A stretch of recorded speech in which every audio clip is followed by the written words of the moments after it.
kita semua. Semoga kita tetap dalam perlindungan Tuhan dan tetap dalam keadaan sehat. Kita akan melanjutkan materi kita masuk ke bab 8, yaitu konsep dan fenomena kuantum. Pancaran dan penyerapan radiasi panas benda hitam.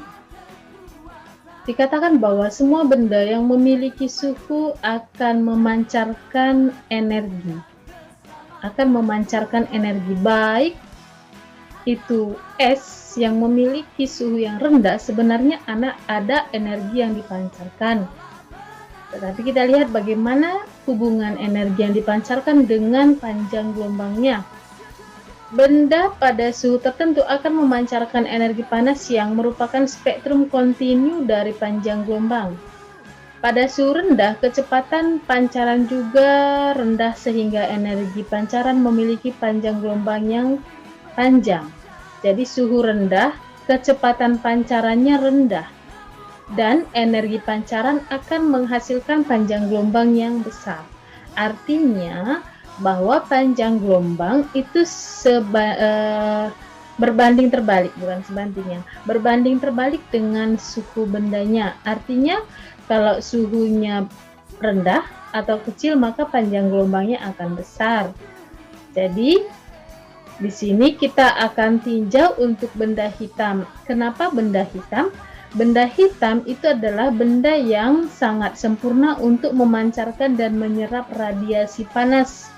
Maka pada siang hari, kalau kita menggunakan baju warna hitam, itu akan terasa lebih panas ya dibandingkan dengan baju yang berwarna lain. Tapi ingat bahwa warna apapun itu sebenarnya bisa memancarkan dan menyerap radiasi panas, tetapi yang paling sempurna adalah benda hitam ya. Ilmuwan di sini, Stephen Boltzmann, dia mengamati bagaimana hubungan energi kalor dengan suhu benda. Nah, makin tinggi suhu sebuah benda, makin besar pula energi kalor yang dipancarkan. Artinya, semakin besar suhu sebuah benda, maka energi yang dipancarkan akan besar, menunjukkan bahwa energi ini sebanding dengan suhu ya, tetapi berbanding terbalik dengan panjang gelombang. Nah, secara matematis bisa dituliskan I sama dengan P per A sama dengan E tau T pangkat 4 atau P sama dengan E tau A T pangkat 4. Dengan keterangan I adalah intensitas radiasi satuan SI di sini, P daya pancaran satuan SI, E emisivitas benda nilainya antara 0 dengan 1, tidak memiliki satuan. Untuk benda hitam sempurna, dia memiliki emisivitas 1. Matahari termasuk contoh dari benda hitam sempurna. Jadi kalau di soal nanti tidak disebutkan berapa nilai emisivitas benda, menunjukkan bahwa benda tersebut adalah benda hitam sempurna. Dan tau adalah konstanta Stephen Boltzmann, nilainya 5,67 kali 10 pangkat 8. A luas permukaan benda, satuannya meter kuadrat. T adalah suhu mutlak benda, satuannya Kelvin. Ingat, suhu selalu dipakai satuan suhu mutlak, harus Kelvin ya. Kita lihat contoh, sebuah benda hitam berbentuk persegi panjang 20 kali 30 mm kuadrat. Permukaan benda tersebut dipanaskan sehingga suhunya mencapai 1000 Kelvin. Berapakah besar daya pancar permukaan benda hitam tersebut? Oke, di sini diketahui E sama dengan 1. Kalau di soal ini nggak ada sih disebutkan berapa nilai emisivitasnya. Kalau tidak disebutkan, itu menunjukkan bendanya adalah hitam sempurna. Tahu 5,57 kali 10 pangkat minus 8 A 20 kali 30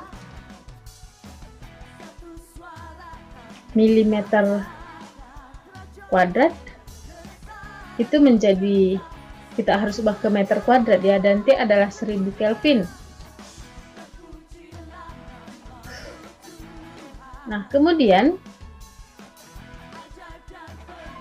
ditanya P di sini. Kita lihat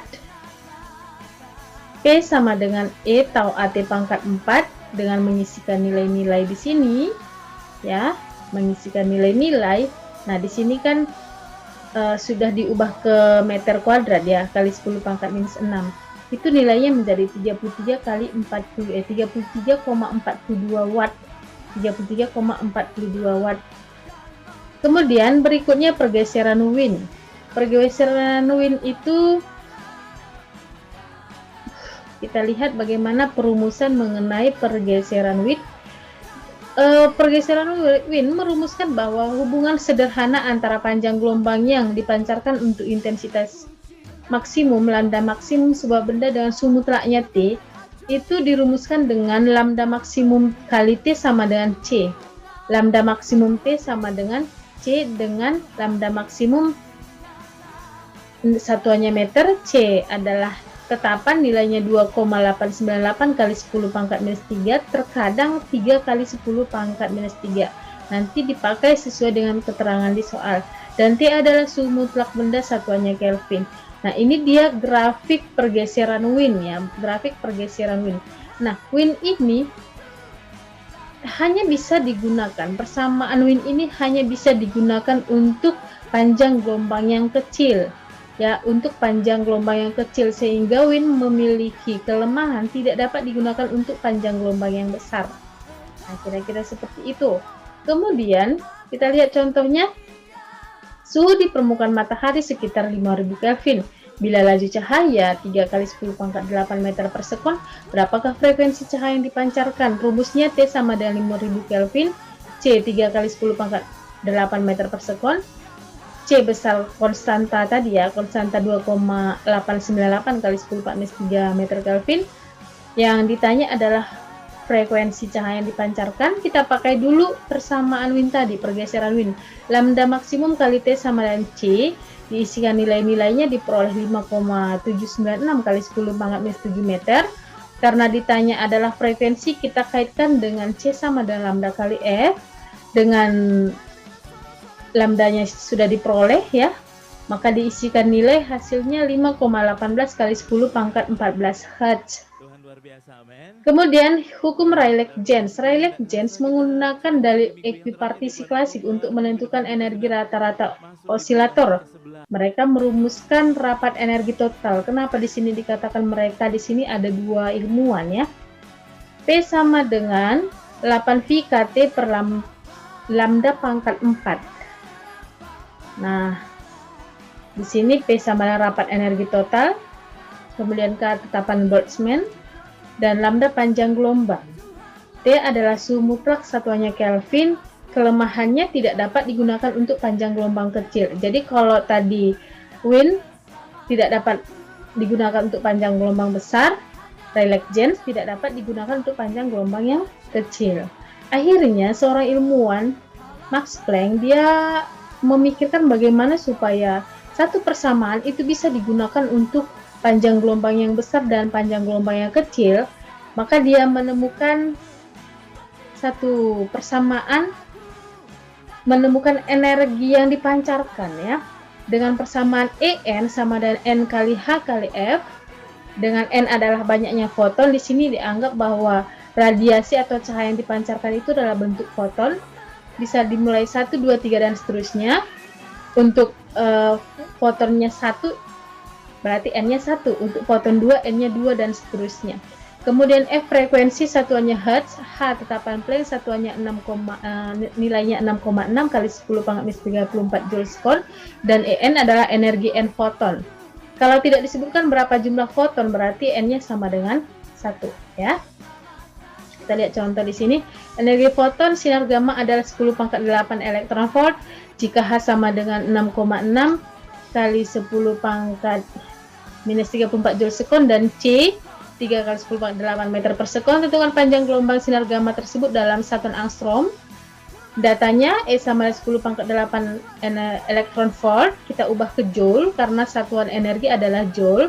Untuk mengubah elektron volt ke Joule harus dikalikan dengan 1,6 kali 10 pangkat minus 19. Nah, nilainya 1,6 kali 10 pangkat minus 11 Joule. Hanya 6,6 kali 10 pangkat minus 34 Joule/sekon. C 3 kali 10 pangkat 8 meter per sekon. Dan ditanya adalah lambda. E sama dengan Hc per lambda. Kalau ini sebenarnya dari rumus Hf kan gitu.